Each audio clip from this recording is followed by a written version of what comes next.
الحمد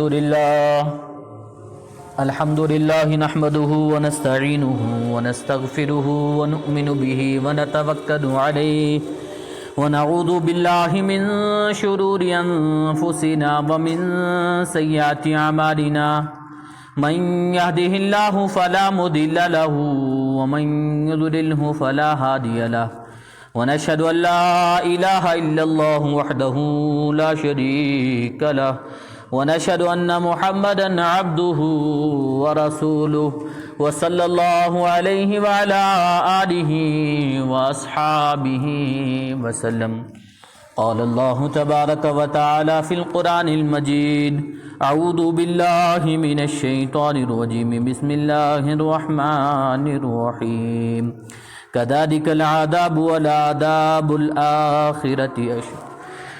صدق الله العلي العظيم وصدق رسوله النبي الكريم ونحن على ذلك من الشاهدين والشاكرين والحمد لله رب العالمين. محترم المقام، واجب الاحترام بزرگوں، ساتھیوں، السلام علیکم ورحمۃ اللہ وبرکاتہ.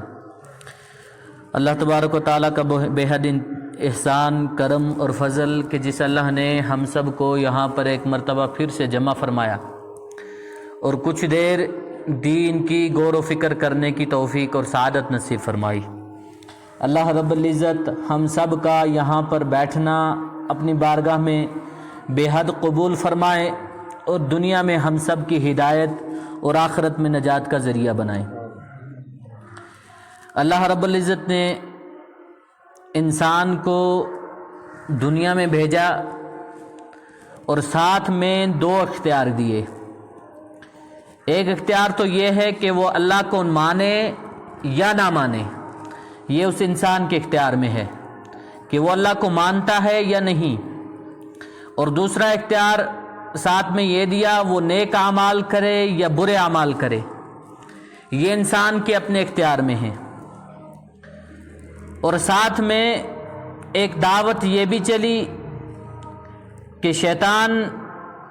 نے لوگوں کو اپنی طرف بلانا چاہا اور یہ چاہا کہ جس ٹھکانے میں میں جاؤں گا میرے ساتھ دنیا والے بھی اور یہ انسان بھی جائیں. ایک محنت یہ چلی، دوسری محنت ساتھ میں اس طرح چلی کہ رحمان کی طرف سے، اللہ کی طرف سے، کہ انسانوں کو راہ راست میں لانے کے لیے اللہ نے احکامات اتارے، کتابیں اتاری اور انبیاء اتارے، کہ دو طرح کی محنتیں بھی چلی. ایک تو انسان کو اختیار ملے اللہ کو مانے یا نہ مانے، اور دوسری محنت یہ چلی شیطان کی طرف سے اور رحمان کی طرف سے. اب انسان مرضی اس کی اپنی ہے کہ وہ نیک اعمال کر کے، نیکیاں جمع کر کے، اللہ کو راضی کر کے آخرت کے دن سرخرو ہو، اور دوسری مرضی اس کی یہ کہ وہ برائیاں کر کے، برے اعمال کر کے، شیطان کو خوش کر کے اس کے ساتھ اور اس کے لیے جو ٹھکانہ بنا ہوا ہے اس ٹھکانے میں یہ انسان اس کے ساتھ چلا جائے. اب انسان کو یہ مرضی بھی ہے. یہ جو دنیا ہے یہ دار الامتحان ہے. یہاں ہمارے نیک اعمال کا جو اجر ہے وہ بھی ہمیں نظر نہیں آئے گا،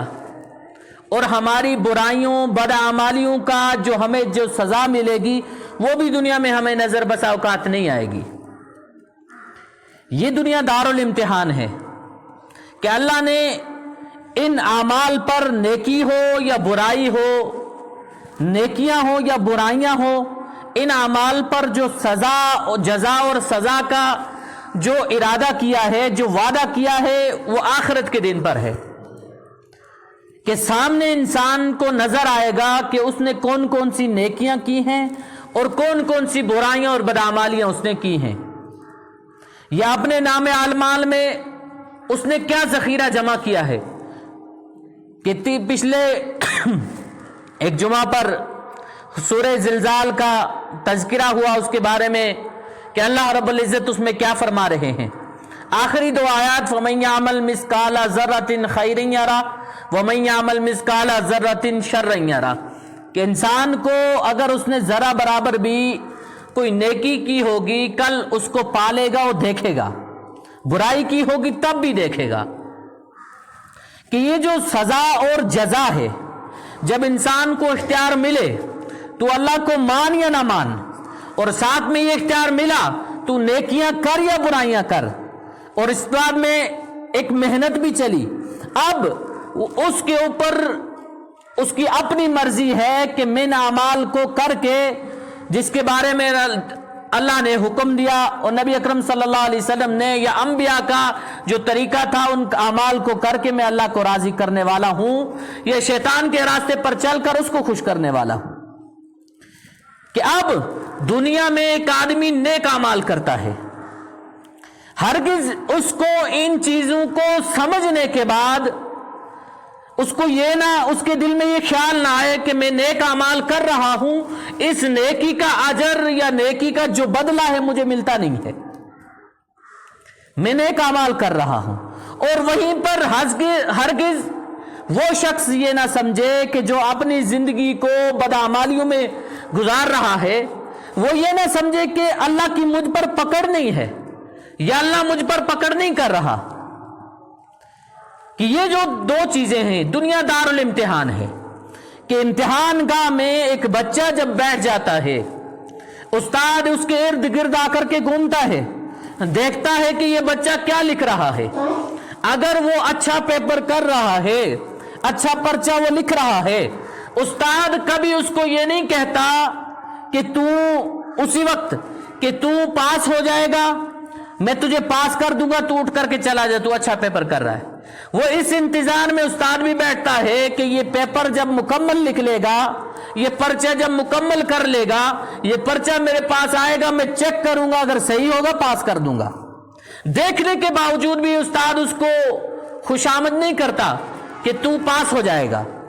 وہیں پر ایک بچہ اگر غلط پیپر کر رہا ہے، استاد اس کے پاس آ کر کے دیکھتا ہے کہ یہ بچہ غلط کر رہا ہے، کبھی استاد اس کو ٹوکتا نہیں کہ تو غلط کر رہا ہے، وہ یہ اس کے دل میں یہ ہے کہ یہ پیپر آخر کار میرے ہی پاس آئے گا اور میں پیپر چیک کروں گا، چیک کرنے کے بعد اگر یہ پیپر اس نے اچھے سوالات جوابات نہیں لکھے ہوں گے، میں اس کو ضائع کر دوں، اس کو فیل کر دوں گا، کم مارکس دوں گا۔ یہ معاملہ دنیا کا ہے کہ ٹھیک اللہ کا نظام بھی کہ دنیا میں انسان جو بدعمالیاں کرے گا اس کی سزا، اور جو نیک اعمال کرے گا اس کی جزا کل قیامت کے دن، جس کا وعدہ اللہ نے کر رکھا، یوم الجزا یوم السزا، کل قیامت کے دن سارے اس کے سامنے نام اعمال کی صورت میں آ جائیں گے کہ اس نے کیا اپنی زندگی میں کیا کمایا، اور اپنی زندگی اس نے نیکیوں میں کس طرح گزاری، یا اس کی زندگی میں برائیاں تھی وہ کس حد تک تھی۔ ایک تو ہو گیا یہ معاملہ کہ یہ سزا اور جزا یہ کل قیامت کے دن ہے۔ اب دنیا میں معاملہ کیا ہے کہ بسا اوقات کچھ ایسے معاملات ہو جاتے ہیں کہ اللہ اس کی دنیا ہی میں پکڑ کر دیتے ہیں، کہ ہم اگر پہلی امتوں کے قرآن پاک کو اٹھا کر کے دیکھیں، اس میں پہلی امتوں کے جو تذکرے ہوئے ہیں کہ نوح علیہ السلام کی قوم، کہ حضرت نوح علی نبینا علیہ السلام نے اپنی امت کو، اپنی قوم کو، ان قوم پر 950 سال دعوت دی ہے، اور 950 سال دعوت دینے کے بعد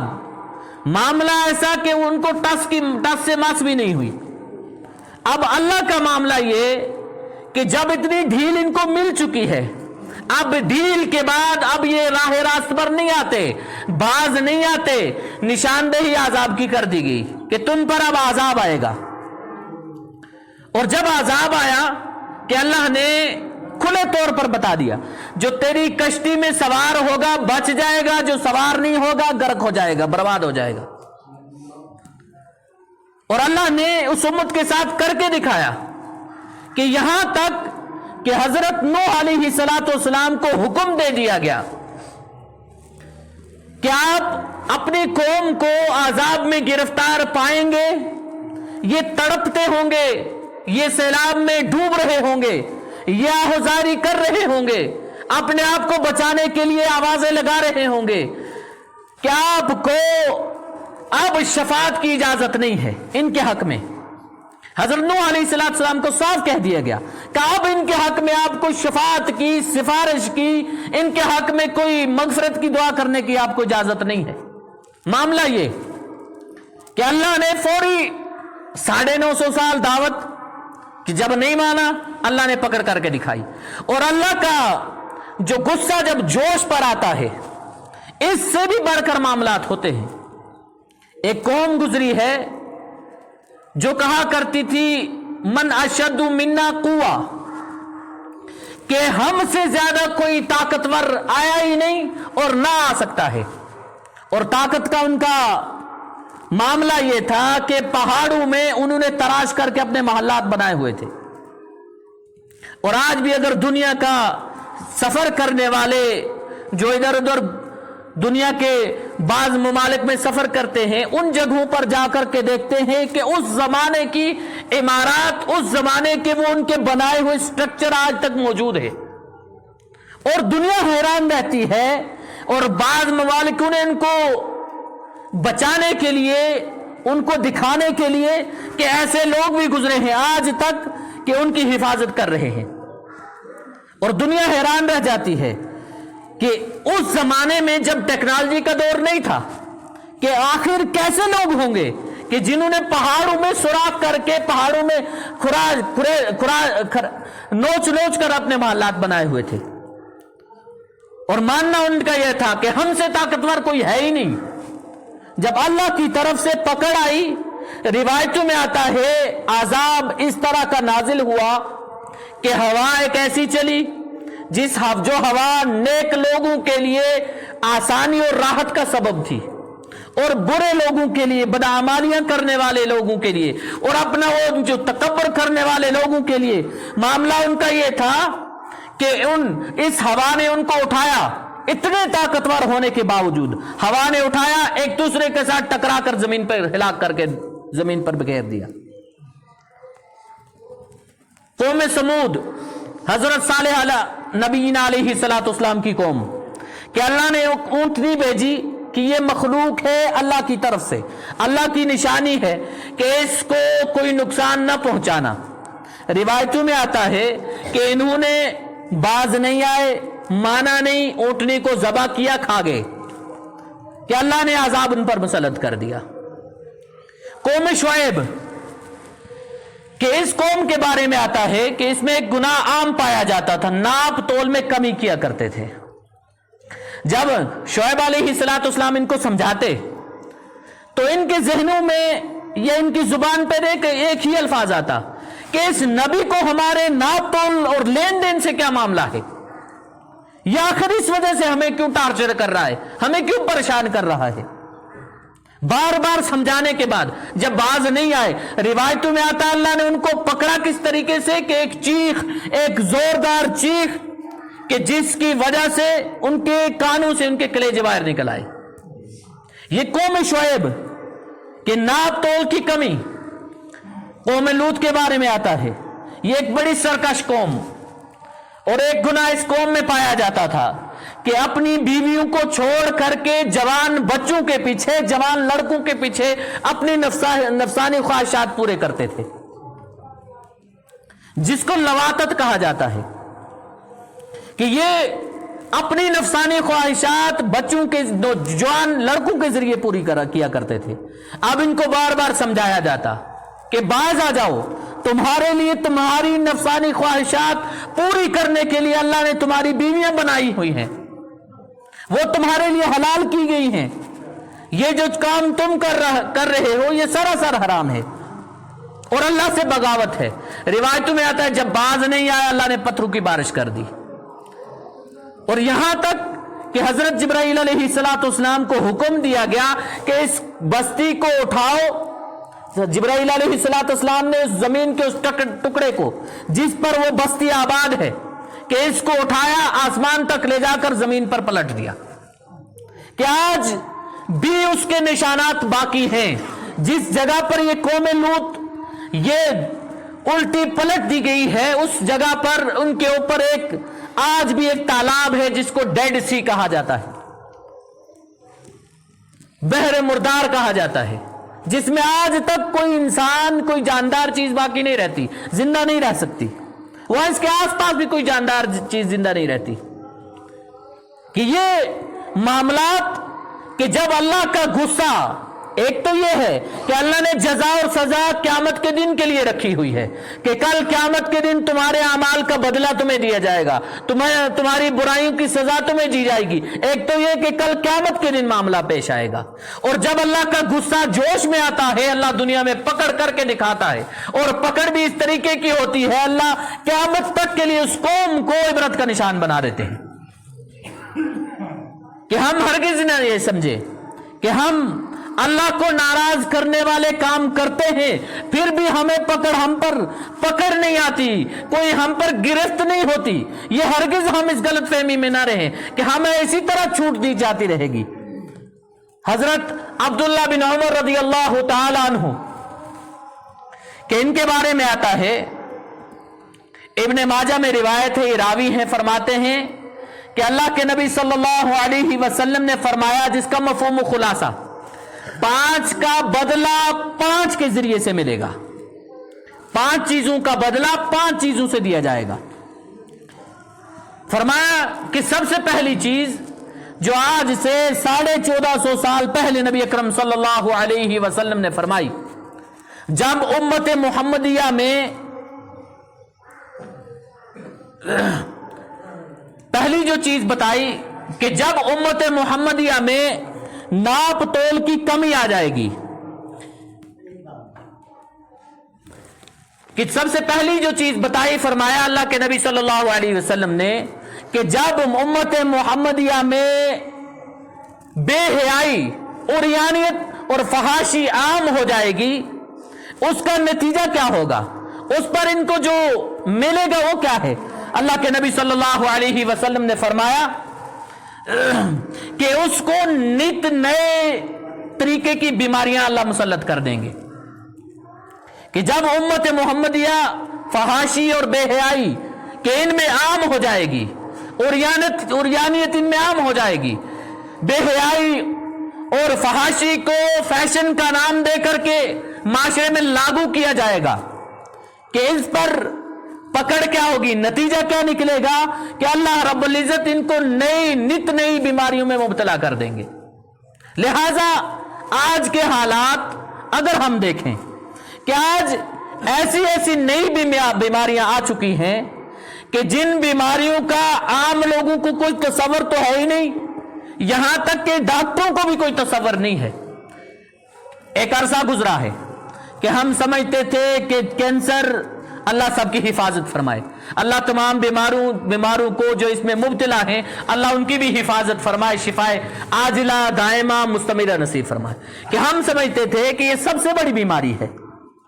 اور اس کا کوئی علاج نہیں ہے. کہ آج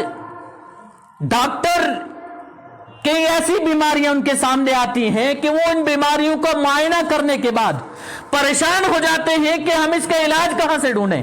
ایسی نئی بیماریاں, اس کی وجہ اللہ کے نبی صلی اللہ علیہ وسلم نے آج سے 1400 سال پہلے بتا دی, جب میری امت میں بے حیائی فحاشی عام ہو جائے گی, امت نت نئی بیماریوں میں مبتلا کر دی جائے گی.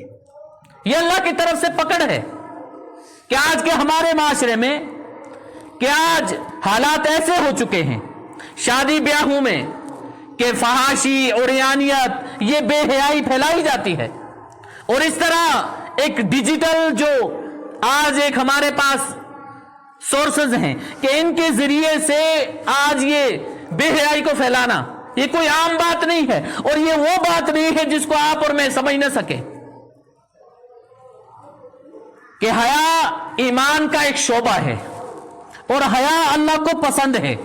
بے حیائی اللہ کو پسند نہیں ہے. اور بے حیائی پر دنیا میں پہلے پکڑ آتی ہے کہ جو بے حیائی کے راستے بناتے ہیں, یہ بے حیائی کو پھیلانے کے لیے کوئی نئے طریقے نکالتے ہیں, کوئی ایجادات اپنی کرتے ہیں. فرمایا ان کو دنیا ہی میں پکڑ کر کے ان کو دکھایا جاتا ہے. کہ نبی اکرم صلی اللہ علیہ وسلم نے فرمایا کہ جب امت میں یہ بیماری عام ہو جائے، فحاشی، بے حیائی، عریانیت، شرم لحاظ ختم ہو جائے، بد نظری عام ہو جائے، بد نگاہی عام ہو جائے، حرام اور حلال کی تمیز کو چھوڑ کر کے انسان محرم اور غیر محرم کے بیچ میں جو فرق ہے اس کو بھی انسان بھول جائے کہ ہمارے لیے محرم کیا ہے اور غیر محرم کیا ہے، کہ ان چیزوں کی جب تمیز نکل جائے تو اللہ کی طرف سے نئی نئی بیماریوں سے امت پر، اس قوم پر مسلط کی جاتی ہیں۔ اور اللہ کے نبی صلی اللہ علیہ وسلم حضرت عبداللہ بن عمر رضی اللہ عنہ فرماتے ہیں کہ اللہ کے نبی صلی اللہ علیہ وسلم نے دوسری چیز جو بتائی، فرمایا جب امت محمدیہ میں ناپ تول کی کمی ہو جائے گی، کہ امت ناپ تول کی کمی کرنا شروع کر دے گی، فرمایا اللہ رب العزت اس پر ظالم حکمران مسلط کر دیں گے۔ کہ ایک چیز ہم ذہنوں میں رکھیں کہ ایک دکاندار یا کوئی شاپنگ مال والا، کوئی تاجر، کہ صرف یہی ناپ تول میں کمی نہیں کرتا، میں اور آپ اس جرم میں برابر کے شریک ہیں کہ ہم علماء فرماتے ہیں میاں کے اوپر بیوی کی جو حقوق ہے پورے نہیں کرتا، وہ بھی ناپ تول میں کمی کرتا ہے،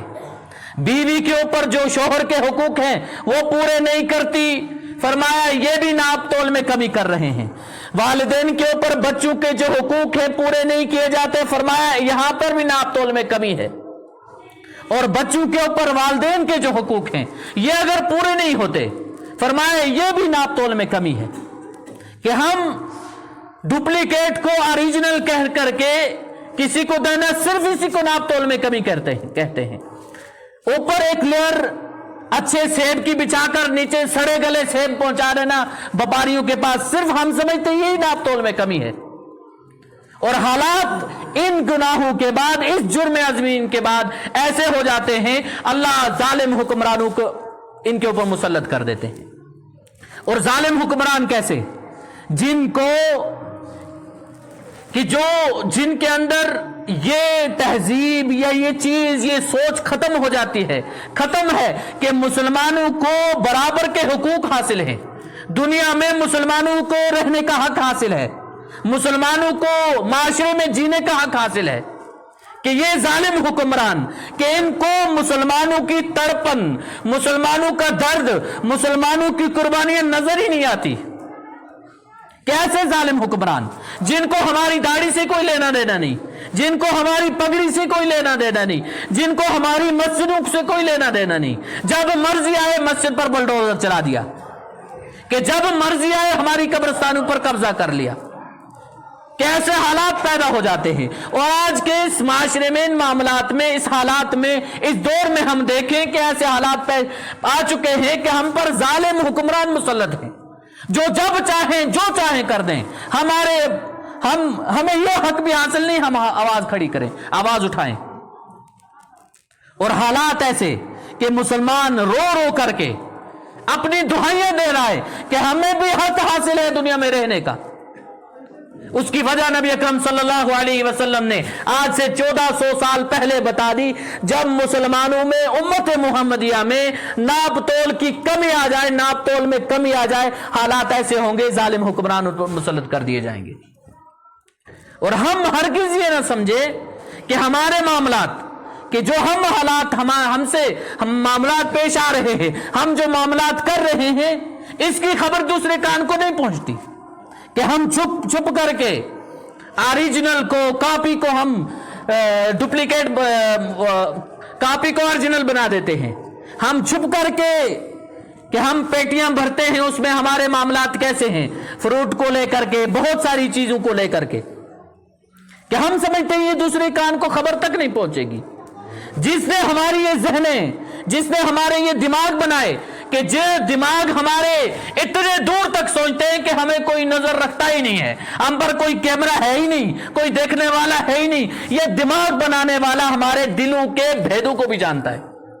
ہمارے دماغوں کے ان سوراخوں کو، ان شریانوں کو بھی جانتا ہے، کہ ہم ہرگز یہ نہ سمجھے کہ ہمارے معاملات کی وجہ سے، ہماری ان خرابیوں کی وجہ سے، ہماری ان بدعمالیوں کی وجہ سے ہم پر پکڑ نہیں آ سکتی۔ اللہ کے نبی صلی اللہ علیہ وسلم نے 1400 سال پہلے بتا دیا